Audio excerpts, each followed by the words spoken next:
Hey you! Yes you! Thanks for passing by. You're welcome. Hello! Hello world! Good day everyone! Mega shout out sa aking mga inday at mga intoy ko. Nandito na naman tayo para sa panibagong menu. Ang menu po natin na lulutuin ngayon ay crispy whole fried chicken. Stay tuned. Please do watch. Hello mga inday at mga intoy ko. Nandito na naman tayo sa ating panibagong menu. Si husband po ang magsasabi ng ating mga ingredients. Hello mga inday intoy ko. Nandito po tayo sa ating munting lamesa.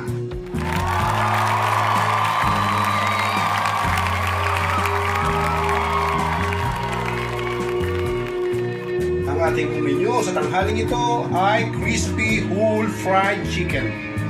Ang ating mga sangkap para mabuo ang ating menu sa tanghaling ito ay ang mga sumusunod. 1 whole chicken, Onion, isang onion, half teaspoon black pepper, 1.5 teaspoon ginger powder, 1.5 teaspoon chicken mix seasoning, 1.5 teaspoon salt, 1 chicken stock, star anise, at ang ating cardamom wool. o syempre, mantika at tubig. Okay mga inday, intoy ko, yan po ang ating mga sangkap. Ating po unang gagawin sa ating manok ay ating pong pakukulan nito. Pagtas ating pakuluan, tsaka sa prito para maging crispy ang ating whole fried crispy chicken. Umpisahan na natin ang ating pagluluto. Ngayon po, meron na tayong isang lutuan dito at inilagay na natin ang whole chicken natin. Ilagay ang sibuyas, water. Katamtaman lang po ang paglalagay nyo ng tubig sa inyong manok.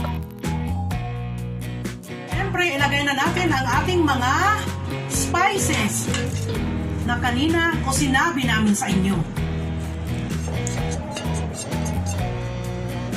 Ayan po siya. At lagyan na rin natin ng chicken stock. Isang piraso. Siyempre, lagyan ng tubig. Yan ang mga inday, ang ating chicken. Tatakpan na po natin.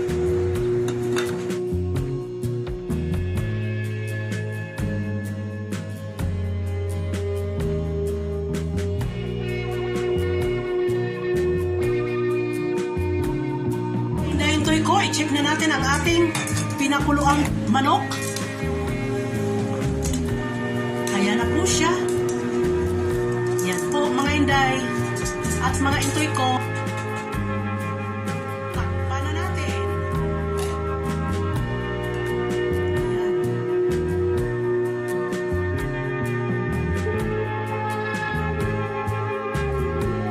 I-check na natin ang ating manok. Ayan na po siya. Tulad ng sinasabi ko, tikman nyo po ang inyong sabaw ng inyong manok kung okay na sa inyo ang asin. Kasi kailangan medyo maalat ng konti ang ating sabaw ng manok. Para naman ang ating chicken maging malasa siya. Pero kami, ang sabaw ng chicken na to ay gagamitin namin sa pagluluto ng kanin. Kasi nga gusto namin gumawa again ng onion resin rice.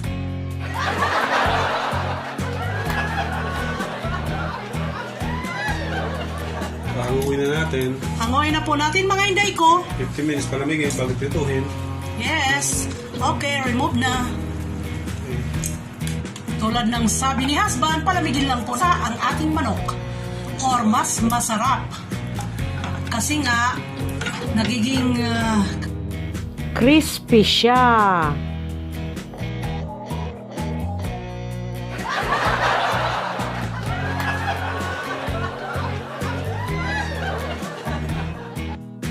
na mga inday-intoy ko ang ating tinanggal na manok. Palalamigin lang po natin ng konti kasi ipiprito na naman po natin siya para ang labas crispy siya. Okay? Mga inday, intoy ko, ito na yung mantika na pinainit natin. Gamit na mantika na po ito. Kaya kung meron kayong gamit na mantika, gamitin nyo na rin. Sabay ganun, puro gamit ha. Okay. Ayan. Nilubog na natin ang ating whole chicken. Deep fry po yan. Ayan na mga inday, intoy ko. Flip over lang natin or balik pa rin na natin ang ating chicken. Ayan po siya.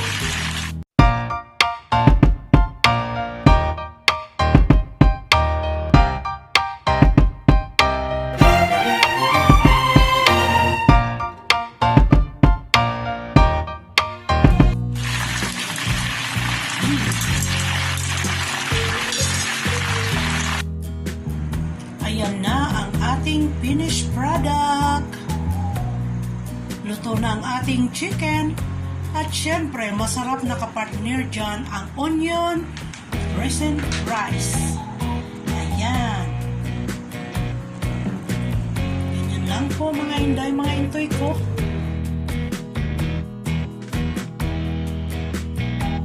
Ayan.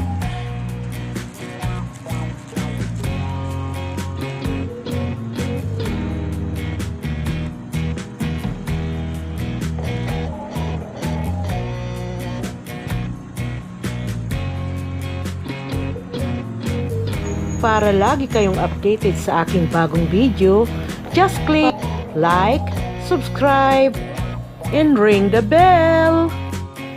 Thank you! Love, love, love!